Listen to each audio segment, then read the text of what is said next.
ایک شخص نے امام سے پوچھا، امام جو اللہ تعالیٰ قرآن میں فرماتا ہے خذ اربعۃ من الطیر، کہ 4 پرندوں میں سے کسی کو پکڑ لو، پرندوں میں سے کسی 4 کو پکڑ لو. جب ابراہیم علیہ السلام نے اللہ سے کہا تھا کیف ارنی تحیی الموتیٰ، کہ مجھے دکھا تو صحیح کہ تو زندہ کیسے کرتا ہے. اولم تعلم، اللہ تعالیٰ نے کہا کہ اے ابراہیم کیا تم کو ایمان نہیں، تم یہ ہم پہ یقین نہیں رکھتے؟ تو بلا قال بلا ولیطمئن قلبی، بلکہ میں تو اطمینان قلب کے لیے چاہتا ہوں. تو اللہ تعالیٰ نے کہا کہ فخذ اربعۃ من الطیر، کہ 4 پرندوں میں سے 4 پرندوں کو پکڑ لو اور پھر ان کو ذبح کرو اور پھر ان کے ٹکڑے ٹکڑے کرو اور پھر ان کو مختلف پہاڑوں پہ رکھ دو. تو امام کے سامنے کسی نے پوچھا کہ یہ 4 پرندے کون تھے، کون کون سے 4 پرندے تھے؟ تو امام نے کہا کہ کیا میں تجھ کو وہ معجزہ ہی کر کے نہ دکھا دوں، یعنی پریکٹیکل کر کے دکھا دوں. 4 کی بات تو بہت دور کی بات، وہ تو کوئی بھی کہیں سے ڈھونڈ کے بتا سکتا ہے وہ 4 پرندے کیا کون تھے. تو امام نے 4 پرندے جمع کیے. پہلے جو ہے وہ ابراہیم علیہ السلام کی طرح بالکل مور کو بلایا، تو مور جو ہے وہ چلتا ہوا آ گیا، اس کو ذبح کیا، اس کے ٹکڑے ٹکڑے کیے اور قیمہ بنایا.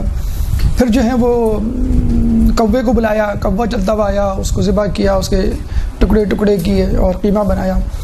پھر جو ہے وہ باز کو بلایا، اس کے ٹکڑے ٹکڑے کیے. پھر جو ہے وہ کبوتر کو بلایا. یہ 4 پرندے ذبح کر کے اور ان کی کھال پر الگ کر کے اور ان کو ٹکڑے ٹکڑے کر کے امام نے قیمہ بنایا، خلط ملط کیا. اور پھر جو ہے وہ مور کا سر اٹھایا، مور کو بلایا، تو وہ سارے ٹکڑے جو مور کے موجود تھے اندر وہ اڑ کے مور کے سر کے پیچھے لگ گئے اور بالکل ایک جس طرح ہم پزل بناتے ہیں وہ مور بن گیا پورا. پھر امام نے جو ہے وہ باز کو بلایا، کبوتر کو بلایا، پھر کوے کو بلایا، تمام پرندے آئے اور بن گیا.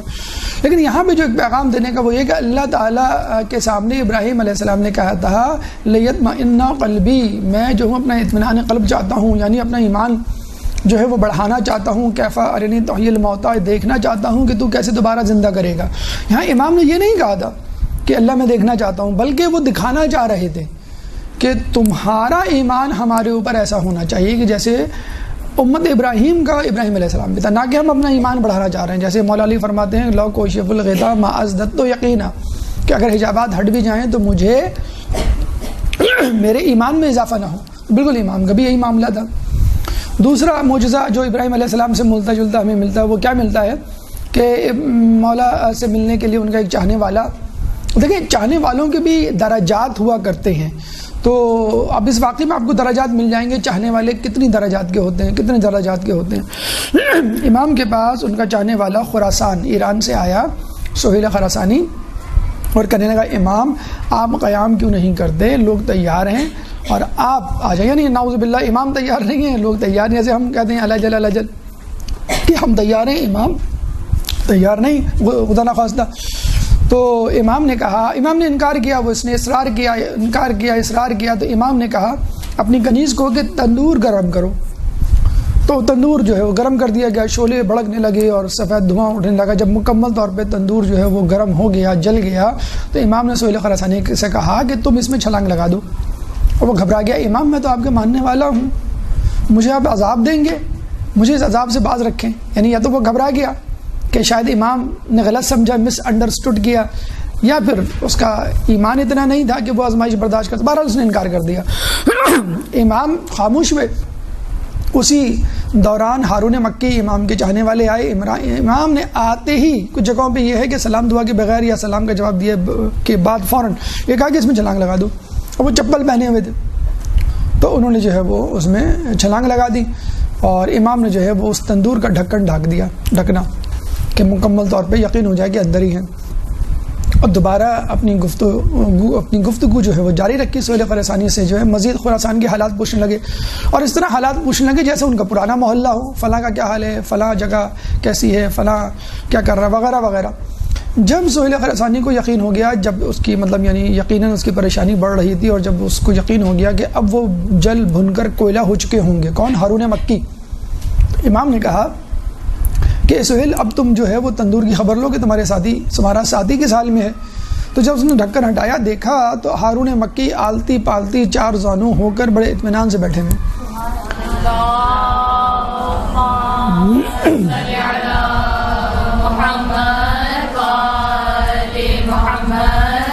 اب جو ہے وہ نکل کے باہر آئے سکون سے. تو امام نے فقط یہ جملہ کہا کہ اے خراسانی مجھے یہ بتا خراسان میں اس جیسے ہی کتنے ہیں؟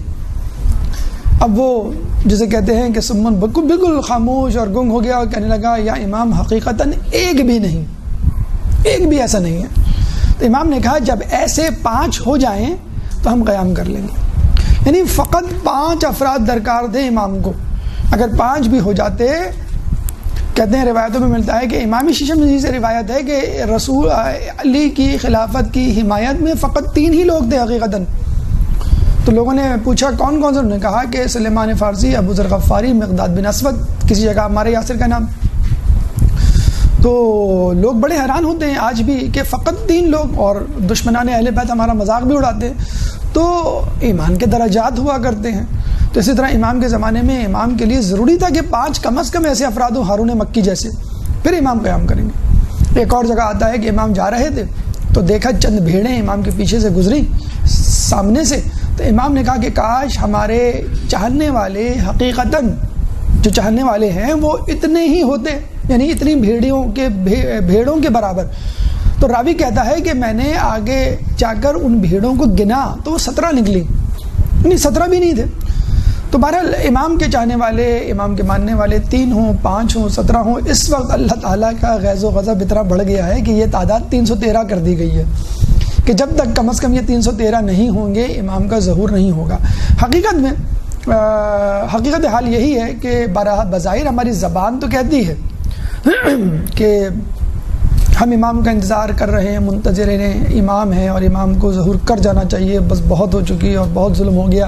اگر ہم اپنی زندگیوں پہ نظر ڈالیں، فقط یہ ماہ رمضان جو گزرا ہے، ماہ رمضان کے بعد جو ہماری زندگیوں میں تبدیلی آئی ہے، کہ یہ تبدیلی ہم سے نہیں کہہ رہی کہ تمہیں شرمندہ ہونا چاہیے کہ تم ماہ رمضان میں کیا تھے اور ماہ رمضان کے بعد کیا ہو. کہاں گئے وہ روزے، کہاں گئی وہ شب داریاں، کہاں گئی وہ خرتیں، کہاں گئی وہ اذکار، کہاں گئے وہ نیکیاں، تسبیح، وہ تحلیل، وہ سب چیزیں کہاں چلی گئی.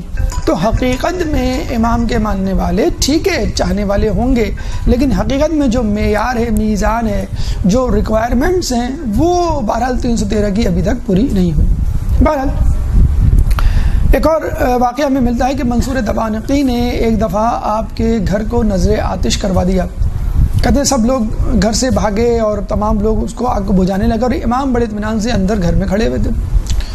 امام کے چاہنے والے بھی اور امام سے جلنے والے بھی ارد گرد کھڑے ہوئے. امام سے پوچھا امام آپ نکلے نہیں، خدا نہ خواستہ آپ کو. تو امام نے کہا مجھے آگ گزند نہیں پہنچا سکتی، میں فرزند ابراہیم جلیل ہوں، اس لیے اطمینان سے کھڑا ہوا تھا. تو بڑے افسوس کا مقام ہے کہ جس نبی نے امت کو جہنم کی آگ اور ان کے شعلوں سے بچایا ہو، وہی امت کبھی آپ کے بیٹے کے گھر کو نظر آتش کرتی ہے اور کبھی آپ کی بیٹی کے در کو.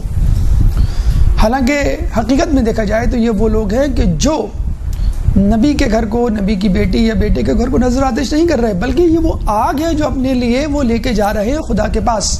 کہ جب خدا پوچھے گا تم کیا لے کر آئے تو وہ کہیں گے ہم اپنے لیے آگ لے کر آئے، تو اللہ تعالیٰ ان کو وہاں بھیجے گا جہاں پر آگ ان کے منتظر ہوگی.